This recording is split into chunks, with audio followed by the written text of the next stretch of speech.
अगम निगम वेद नहीं, नाही सृजनहार।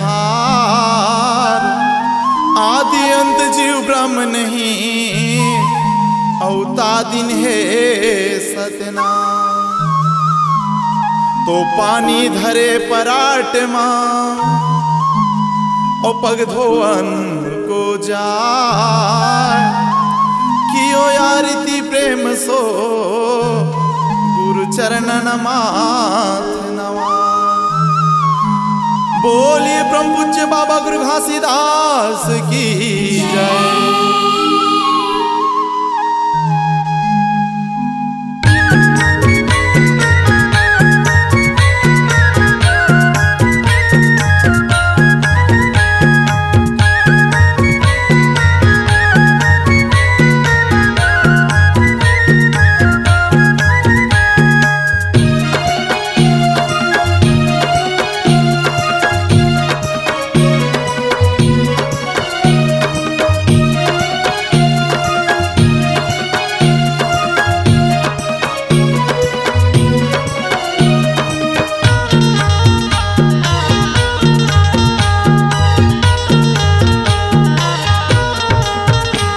बिराजो बाबा या सनमा साहेब, बिराजो बाबा या सनमा हो।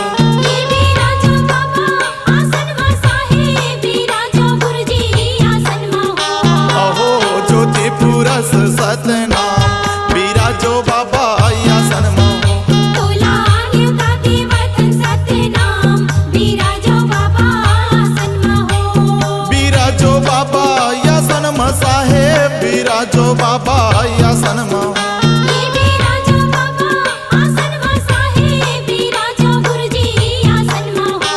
अहो ज्योति पुरस सतनाम, बिराजो बाबा या सनमा हो। तोला युगादि वतन सतनाम, बिराजो बाबा आसनमा हो।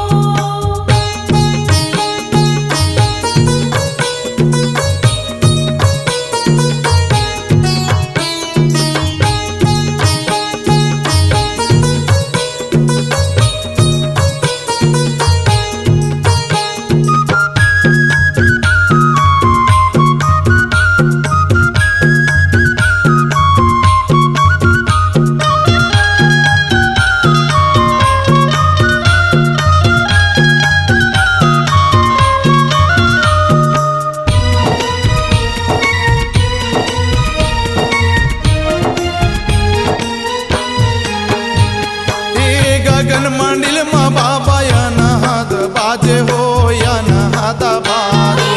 ध्वनि तरंग में बाबा साथ बिराजे हो, साथ बिराजे। ये गगन मंडिल मा बाबा या नहाद बाजे हो, या नहादा बाजे। ध्वनि तरंग में बाबा साथ बिराजे हो, साथ बिराजे। ये या नहाद बाजे हो, या नहादा बाजे। ये साथ बिराजे बाबा साथ बिराजे। नहीं ते आवो हो गुरु के पांचों नाम, बिराजो बाबा या सनमा हो। अहो ज्योति पुरस सतनाम, बिराजो बाबा या सनमा हो। तोला युगादि वतन सतनाम, बिराजो बाबा आसनमा हो।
रतिदास यावा हो रतिदास यावा विजया धर्मल मूले ग्रंथ लालावा हो ग्रंथ लालावा ये दलहा पहल गुरु रतिदास यावा हो रतिदास यावा विजया धर्मल मूले ग्रंथ लालावा हो ग्रंथ लालावा ये रतिदास यावा गुरु रतिदास यावा ग्रंथ लालावा गुरु ग्रंथ लालावा जहाँ चौका के होत विस्तार विराजो बाबा आसन अहो ज्योति पुरस सतनाम विराजो बाबा आसन बोला न्योता के वचन सतनाम विराजो बाबा आसन हो